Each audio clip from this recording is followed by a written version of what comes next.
So where's Arian? As you can see, we got the team mascot, PFT's dog, Billy Football, back in the back. Are we recording right now? Yeah, we've been recording the whole time.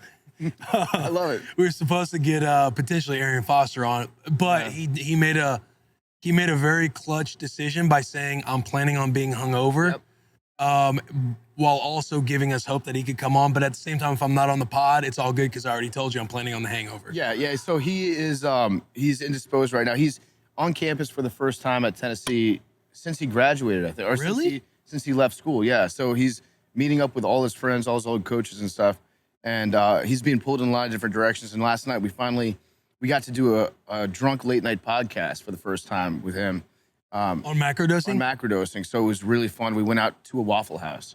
And I think that is the first podcast ever recorded in a Waffle House. So we sat at this table. He brought like two of his old teammates. Come on, Billy. Don't be from college. And he said, Don't be speaking out of turn, Billy. Billy, did you have permission? Well, it was my idea to go to Waffle House. Okay, respect to Billy. It was Billy's idea. It was a great idea that he had. And so we show up there at like 2:30. Or no, it was before that. It was like 1 o'clock, 1:30. And we're all pretty inebriated. I accidentally took some mushrooms last night. And so we're trying to... Macrodosing, yeah. Somebody slipped them into my hand and then I took them. Yeah. So we were in the Waffle House and we were recording the show. And it was a really touching moment because he's going through all these emotions about coming back to college for the first time. And he's always been a dude who's like, he's not super friendly with college football because he looks at like what he did and he looks at the way that the athletes were kind of exploited for a really long time. Mm-hmm. And he's got a lot of resentment about that he grew up pretty poor and they kept him poor on purpose for longer than they needed to, even though he was bringing in money to the team. And so he's always been like standoffish and had that relationship with college football.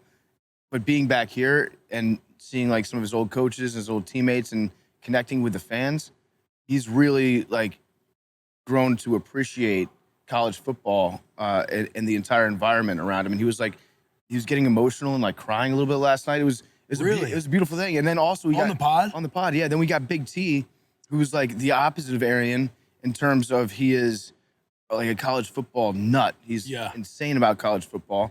And seeing how happy Big T was back in this environment and the relationships that have kind of grown up around college football and the University of Tennessee, like Arian started to get emotional and realize that there's a big connection between the players and the fans that sometimes he didn't always see. Now he still thinks that like it was bullshit that they wouldn't pay the players for a very long time, and that's not going to change, nor should it.